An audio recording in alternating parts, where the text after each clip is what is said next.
of puppy purrs, okay? Here, it's thread the needle. The dog has to want to put its head in it.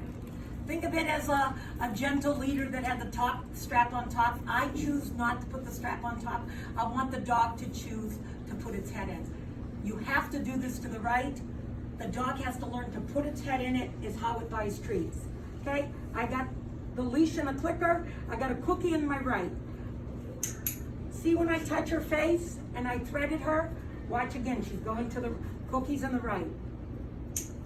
I thread the needle, I basically touch her little face. Okay, ready? See? And if I was just walking around, I would be like this. Think of it just as a double lead. You need to hook it on your ring and hook it on like a key ring you need to add to it. So it needs 2 rings or a martingale. So now I got the cookie again. I'm gonna ask for 2 steps. And then I clicked in truth. I take the dog out of it. If the dog was to come out of it, I would stop, loop it, and refeed. She has to want to like her little chin being held in there. Oh, look at you, aren't you clever? Everything is to the right. Cookie's in the right. Good dog, aren't you clever?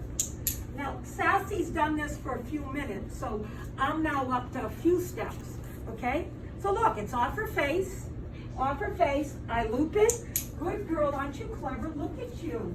And there's a little bit of contact.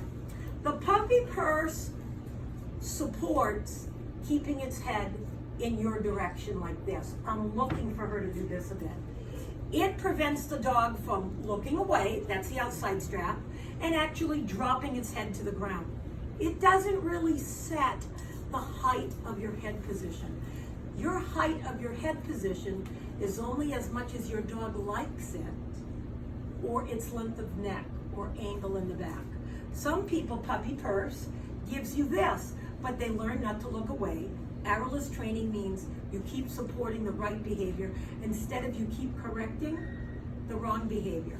Some dogs, it's not called a puppy purse, it's called a positive position lead now. Some dogs, puppies are great, they'll stay on the cookie. And if you have a non-environmental dog, it's easy to train, stay on the cookie, stay on that. But if you have a dog that's remotely environmental and shuts down, don't keep cranking on the dog and popping it because it's not fair to her. Where other dogs, oh, look how good they're doing, you can stay on the cookie. Guess what? The cookie is out of reach with this. This is like supporting. Let's go. This is no, right here, good girl. See, she doesn't like that. Good girl. Aren't you clever? Good for you. That's basically what I'm doing with the collar. But the dog, did you notice how she didn't want to keep my hand, my paw, over her head in a bound position? They'll do that with power, praise, and bouncy, bouncy. We teach, but to the dog, you're putting your paw over their withers. A dog is a dog is a dog. It's not a person. Okay, one more cookie, and I'll just finish it around. But the most important part of the puppy purse, the positive position lead, is to get the dog to want to put its head in the lead, okay?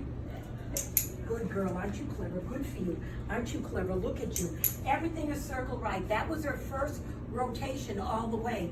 So I don't put the dog in heel position and do any of this, don't jump up, until I really have, good dog, aren't you clever? Look at you.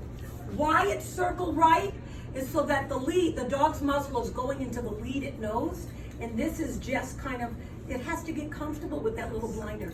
That's it. So this is really